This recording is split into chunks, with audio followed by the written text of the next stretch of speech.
Well, here to make sure you buy the right foods for reducing that anger is our lovely nutritionist, Lily Soutter. Hello, Lily. Hello. Lovely to have you back on the show. Thanks for having me. Now, this is quite an interesting one. Is there really a link between what we eat and anger issues? Well, there is a growing body of evidence emerging to suggest that the way we eat, it can affect how angry we feel. And some of the research is actually focusing on trans fats. So these are really sort of unhealthy fats. And the science has shown that those who have a greater consumption of trans fats, there is an association with greater aggression. Right, so okay. yeah, trans fats are actually found in all fried foods. They're found in baked goods like biscuits, cakes, pastries. And scientists think that this link is because these trans fats sort of interfere with the metabolism of really healthy fats called omega-3s. Omega-3 fats are so essential for brain health, for affecting the way we think, the way we feel, especially our mood. So they're absolutely vital as part of a healthy diet. So it's just an interesting concept, and I know that there has been a study which has been done in the UK on prisons where they actually gave young men multivitamins, some multi-minerals and some omega-3 supplements, and they saw a 37% reduction in sort of violent offences. Wow, that's amazing, isn't which it? was interesting. It is one study, so we can't obviously, it's not do necessarily more conclusive yet, but it's very interesting sort of emerging research. So from the healthy fat side of view, omega-3 fats are found in all oily fish, so in sort of mackerel, in wild salmon, in herring, in sardines, and anchovies. So 2 to 3 portions of oily fish a week are absolutely essential. And I guess vegetarian sources are things like sort of flax seeds, which are also called linseeds. And they really should be ground before eating if you want to obtain those healthy fats, purely because the body can't really break them down. So always have ground flax seeds in your fridge. Chia seeds are another source of healthy omega-3 fats as well. So both things that I have in my store cupboard at home. So Lily, what are you going to be making for us today? So I'm going to be making some filled red cabbage cups, which will be filled with some butternut squash. We've got some healthy fats from avocado. We have blended some olive oil in with the butternut squash as well.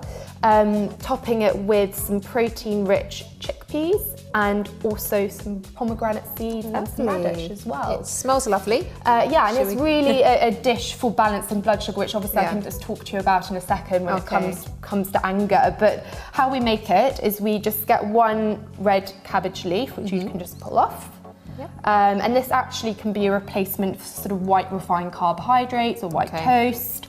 So you have it raw, or can you steam it as well? You can have it raw. If you steamed it, it'd probably become a little bit floppy, but it does taste really, really tasty when it is as it is, really. So it's full of antioxidants purely because you can see it's sort of like a purple colour. So, and then we fill it with butternut squash, which I've mashed. You can steam the butternut squash and then you just pour a little bit of olive oil, or you could drizzle some flaxseed or linseed oil in there for the healthy omega-3 fats, and it just tastes really tasty. So we little bit of seasoning in there as well, and then you can also add a bit of pepper, and then we just literally fill the cup with the butternut squash. So butternut squash actually is a source of carbohydrate, but it really helps to balance blood sugar because it's not too starchy and it's so fibre rich as well. And so you fill the... I actually just like to, sometimes I just have, I bake butternut squash and I just cut it into chunks and just put a bit of olive oil on it, a bit of salt, lemon. Oh, lovely. Amazing. And that's what you could do, you could pre-bake this as well. So once you've filled this makes me so hungry. We then top it with some avocado. So avocados are full of healthy fats.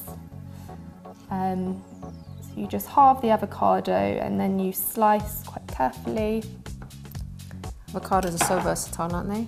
They really are. And actually, little tip, which not many people know, but most of the antioxidants are found just in, you see that green area around where the outer I know when you skin is. scrape all that off and just... and it's very dense in antioxidants. So just use a spoon to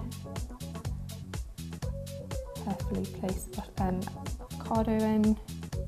And again, you said any time of day you could have this: breakfast, lunch, dinner, snack. Any time. Probably maybe not so much for breakfast. You can eat it for breakfast, but I don't know many people who would. But usually a snack, dinner, lunch, any time of day. It's quite low calorie as well. So, but it's just amazing for balancing blood sugar.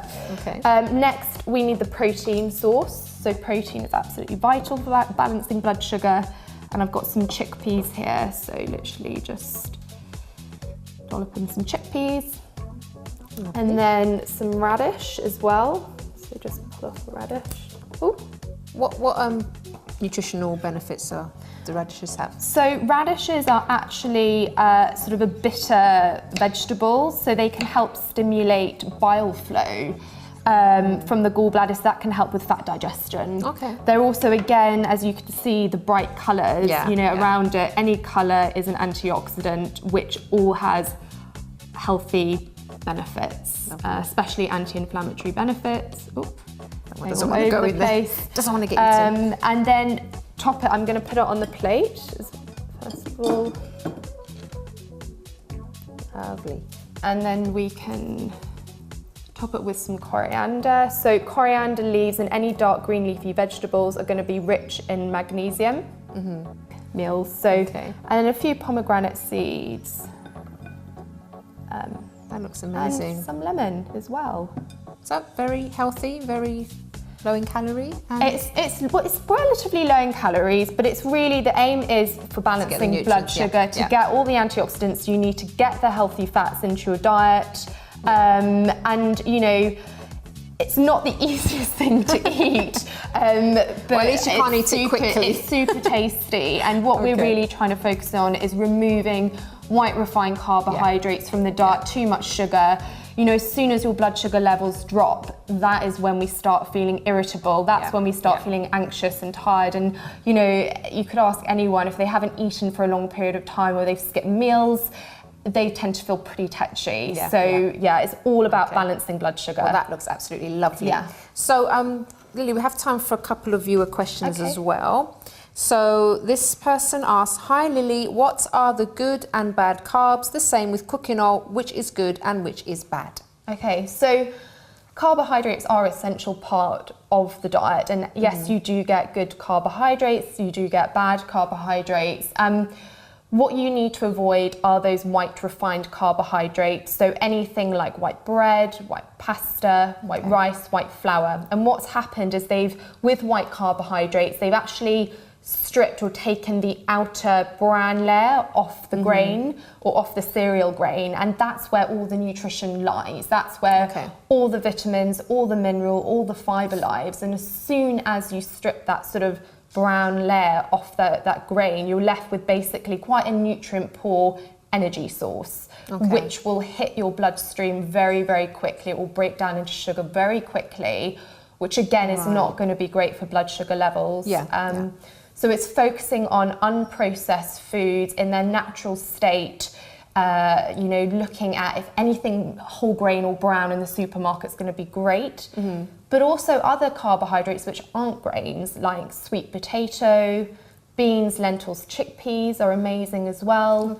And we can't forget that you do find carbohydrates in vegetables, but just to a lesser extent. So for example, the carbohydrate source here is butternut squash. You find carbohydrates in all fruits as well. So okay, cool. That's nice. And about the oil, she's asking about the cooking oil as well. What's the best oil to use? What's good and bad? With cooking oils, what I would say is if you're sort of cooking to high temperatures, then we really should focus on using some kind of saturated fat, purely because it's got a high smoke point. So by that I mean it doesn't get damaged at high temperatures, so it just stays intact. The structure stays intact, and it stays in its whole form and as healthy as it can be. As soon as you start sort of cooking with delicate oils, especially vegetable oils, it damages their fats because they're so delicate, and the structure changes of that fat, and it becomes sort of more of a trans fat or an unhealthy fat, which is not good for us. So with cooking oils, I would say cook with good quality organic butter, cook with coconut oil, even ghee as well. If you are going to use something like avocado oil, olive oil, then go for extra virgin. Its smoke point is lower than butter and coconut oil, but it's still an oil you can cook with, but just don't cook to really, really high temperatures. What if it's in the oven? Because sometimes I like to sort of put vegetables in the oven and drizzle with olive oil. Is that okay? There are so many health benefits from olive oil, which are amazing. Just make sure that it's not really, really high temperatures, because we don't want to damage the fats. Avocado oil is another one you can cook with, but any other oil, I would say use as drizzling oils on your food. Okay then, brilliant. Next question. Hi Lily, do you have any ideas for how I could pimp up my porridge in the morning? It's getting pretty boring just with honey. Okay, so there's tons of ideas. Almond butter is absolutely amazing. It's very indulgent. It tastes great, and you don't really need sugar as well with it, because it's just so indulgent. So you can drizzle almond butter over your porridge. Cacao I never thought of doing that before. That sounds lovely. It's very tasty. If you want more of a sort of chocolatey breakfast, then cacao nibs, so that's sort of raw chocolate, are super tasty, and they give you that, you know, chocolatey taste, but without the really high sugar content. Full of antioxidants and magnesium as well. Avocado is a really strange one, which not many people do, but I have put avocado on my porridge before, and it's so tasty. It's it gives it a very creamy texture, and it's definitely worth a try. It's something which more and more people are doing, so it's just something to think about. And obviously any fruits, you know, again, pomegranate seeds are amazing. Passion fruit as well is amazing. It just looks good and it tastes amazing. So brilliant. Okay, I think if you can answer this one in 30 seconds, what's a good source of protein that isn't meat? This person's asking. Tons. So you've got eggs, you've got fish, you've got tofu and tempeh. Tempeh is a fermented form of tofu. Beans, lentils, chickpeas, all those sort of pulses, nuts, seeds, and yogurt. Greek yogurt has the highest protein content out of all the yogurt. Full fat, right? So you can go for full fat. Yes, I love it. Lily, thank you so much. Problem. You've been amazing Thanks as for having usual, me. and we'll see you again next time.